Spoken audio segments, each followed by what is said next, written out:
1 to 2 to 3 decks? Don't we have Snake Eyes? Don't we have Tenpai? Don't we have Yubel? And it's trash, the thing that you guys were hoping for, and it's a garbage format. So looks like you guys were wrong. Guess what's going to happen? Exception being tier. Guess what's going to happen? The game will be ridiculous. Next thing that we're going to do is 0 card combos from the deck. So you want Konami to change. Why would you go and say something so brave? Well, I have some terrible news for you. Draw your last pathetic card so I can end this, Yugi. My grandpa's deck has no pathetic cards, Kaiba.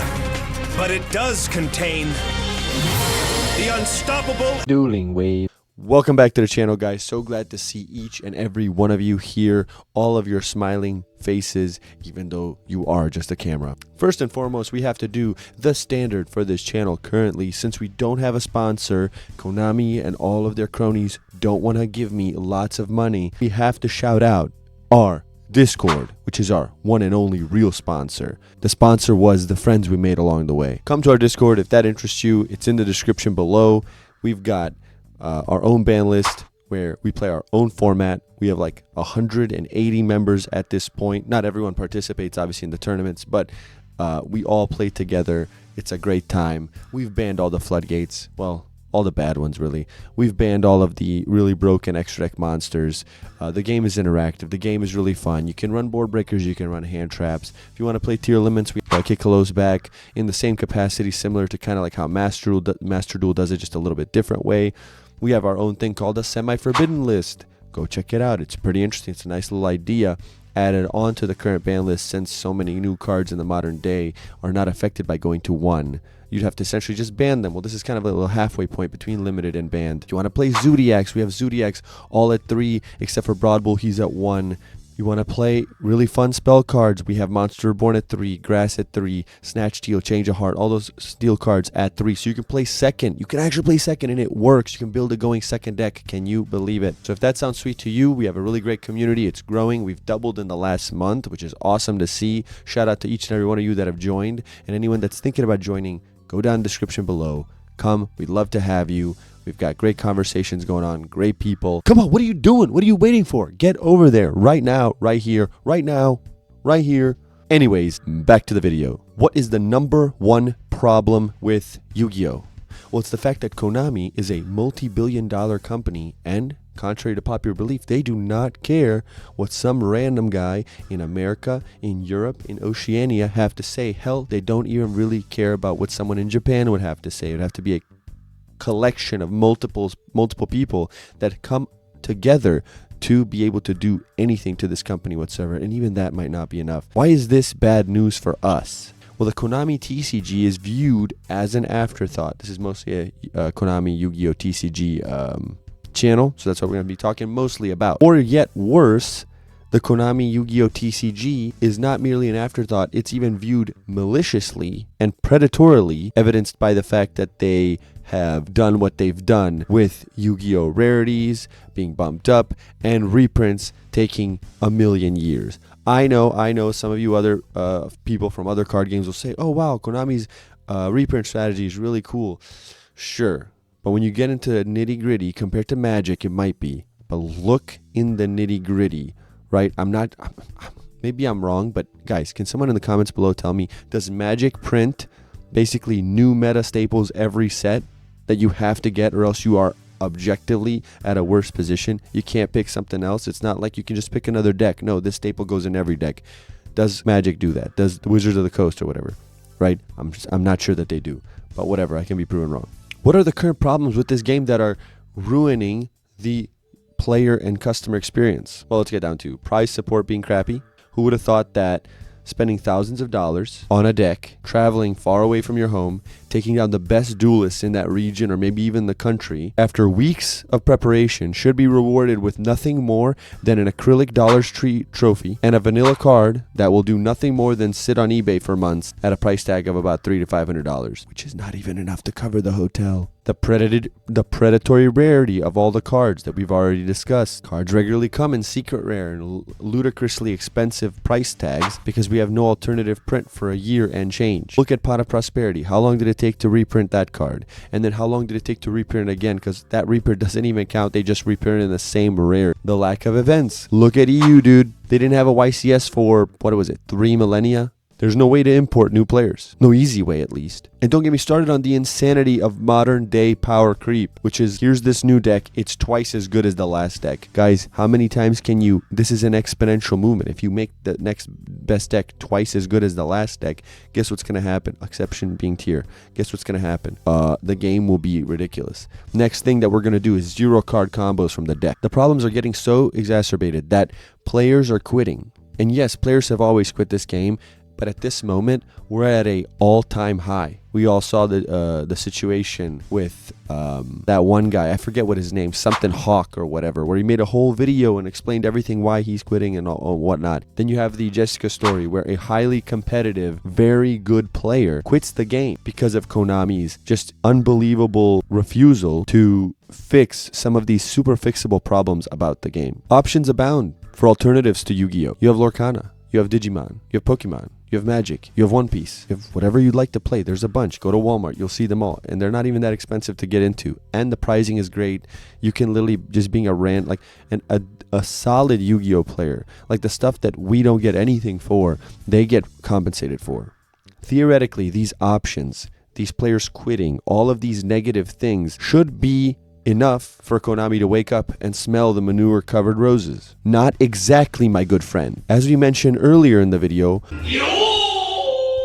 Konami is a Japanese company first and foremost, and they make really good money in their home country. Enough that it really doesn't matter what happens anywhere else. The game is designed first and foremost for their domestic market, then everywhere else in the world. When I tried to look up information on how much Konami makes, you can find the numbers pretty easily. I was able to find a few sites that talked about their profits, their revenue, their costs, and all that whatnot from last year to the March of this year, 2024. But where the issue comes is that Konami is such a multifaceted company that does so many different things, it's very hard to deduce exactly what numbers are generated by Yu-Gi-Oh, what are generated by, their other subsidiaries that delve in video games and whatnot. So it's hard to pinpoint exactly how much Yu-Gi-Oh makes them money. When you look up Yu-Gi-Oh statistics and numbers of sales, it really just talks about back to like 1999 and how many cards they've sold. That's not pertinent to what we're trying to talk about right now. But what we can do is we can understand that Yu-Gi-Oh is not much different than their video games and whatever else they delve into. And we should have no reason to assume that Yu-Gi-Oh sells at a different rate in Japan compared to their video games, compared to other countries, right? So if their video games sell 10 units in Japan and they sell 5 units in US, we have no reason to expect that Yu-Gi-Oh would not sell 10 and 5, like around those two numbers. So when we look at it that way, right, we can get their raw data, which ends up being that these are numbers in the millions. Right? Not to confuse people. These are pretty much billions, I guess.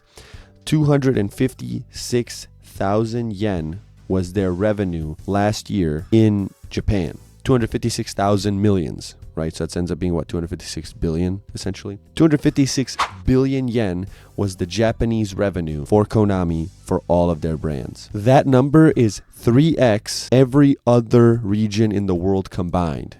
Meaning the United States, North America, Europe, and Oceania combined don't even get one third of their Japanese market sales. NA brings in 60,000 million yen, which is 60 billion yen. Europe brings in 20 billion, and Oceania brings in 18 billion yen. Now, like I said, these numbers are a more total approach for the company as a whole, but there's no reason to think that the percentages shouldn't be similar from Yu-Gi-Oh to other games. Yu-Gi-Oh sells like hotcakes in Japan. It's much more popular in Japan than it is here. And why these numbers are devastating? Well, they're pretty grim. It means that as long as Konami is profitable in Japan, which is where this game is made for, if you didn't think so, then why don't they import the sets immediately to our spot? Why do they instead go to Japan, test it for 3 months, then send it out here to us? Why don't we have worldwide set release? It's because the game is made for Japan. And as long as it's profitable in Japan, things aren't changing anytime soon. These people play with Maxi. They play with so much degenerate combo crap. Everything's pretty much legal over there. And they don't complain. Guess what that means for us? Yes, that's it. We are up Ish Creek without a paddle. You can quit. You can start whinging. You can make videos about how much it sucks. Like your boy here. Hey, someone's got to complain. But here's something to take to heart. Nobody gives an F. Not a single F. There's only you have two ways, essentially, aside from quitting. You have two ways to make this game work for you. One, and not my favorite option, is you can start to enjoy the game for what it is. You see the power creep, you see the snake eyes combos, you see the tier elements, the tier 0, this and that. Kind of like how some of these Yugi tubers that have started to cope, they just go, we need the format to be like 1 to 2 to 3 decks max, and then that's when the game is perfect. Well, what are you guys going to say now, right? Don't we have 1 to 2 to 3 decks? Don't we have Snake Eyes? Don't we have Tenpai? Don't we have Yubel? And it's trash, the thing that you guys were hoping for, and it's a garbage format. So looks like you guys were wrong. Oh no, YugiTuber wrong. Can we believe it? But back to my point. You can enjoy this game for what it is, as hard as that might be. A lot of these professional players have started to do just that for a long time. They play every format, they play it for what it is, they try to find the little technicalities in it, and you can still have some fun there. But forget about how the game should be, how the game used to be, and whatnot. Those are we're past those points. Or you can take things into your own hands, like me and my friend group did, and the Discord did, which has now grown to 180 people. Apparently, I think Trinity's Discord has like 1,200. We're like 1/10 of the way there. We play so often across each other, in my basement, in my friend's basement, in my other friend's living room, in my other friend's living room. We play online all the time, playing just random decks, wanting to play, let's see, the Blackwing Spiral matchup, just for fun, right? And those are some really powerful decks, but they're not as good as the meta, right? So how can you play those decks? You can't play those decks, competitively at least. But what you can do, if you take this into your own hands, or join us, you can go to a Discord, you can play with people that are like-minded, that have removed floodgates, that are not subservient to the money, that are not subservient. We can ban Furos as soon as it drops. Max sees a problem, boom, we ban Furos, right? Can you believe that? Like that's what can happen when the game is in your own control. Contrary to popular belief, you can control this game with a good ban list, and it can be still very, very fun. Our design principles are essentially kind of like how Unchained format was a little while ago, Unchained Rescue Ace tier, except just lower power than that, right? Lower power, but have varied decks, have 20, 30, 40 decks that can top. You don't need crazy rules. You don't need to make this game into another game. You just strictly manage the ban list, and you can do so much with this game. Every archetype has that 1 to 2 to broken card. You ban those, a lot of those archetypes are completely fine. And they're still playable because modern cards are so powerfully designed. Doing this, our ban list, our games, our tourneys, because we have tourneys, as I said before, they're amazing. The game is legit fun. I mean, Tier Elements won the last couple tourneys. Ice Barrier Runic won a tourney. There's been Spiral in the top 4. There's been all sorts of random decks, voiceless voice decks that you like. Dude, random decks make the quarterfinals, the semifinals, and sometimes the final. I mean, ice barriers, dude. Ice barriers. I don't care if they have Runic in them. They're ice barriers. In this way, you don't have to deal with months and months of tier 0 trash. You don't have to quit the game. You don't have to skip formats. You don't have to get discouraged. You don't have to get depressed. All you have to do is get over your mental hurdle that you all have. All of us had, I had it too, of the only format that matters is the advanced format. Those results somehow matter more than anything else. Even though, what are the prizing supports for, have any of you won any prizes from any tournament that you've entered into? Probably a very, very small amount, and even those prizes were not worth the original cost of entry. What I'm asking you is to get over that mental hurdle, the indoctrination of Konami, and play this game in a way that is actually fun to play. But thanks for watching, guys. I hope I cast a new light on some things that have been a big talking point lately in the community. What do you guys think? Are you guys quitting? Do you guys take a lot of time off? Do you not like playing the game? Will Konami ever change? I think we all know the answer to that one. Do you want to take the power back to your own self so you can actually have fun playing this game? Whatever your thoughts are, don't forget to comment them down below. Also, while you're down there, don't forget to like and subscribe. I truly, truly appreciate every single one of you that takes the time to subscribe and to join me on my journey. Every single one of you, truly, I'm thankful from the bottom of my heart. Thank you again. With that being said, this brings our video to a close. Check this video out, and I'll see ya as always.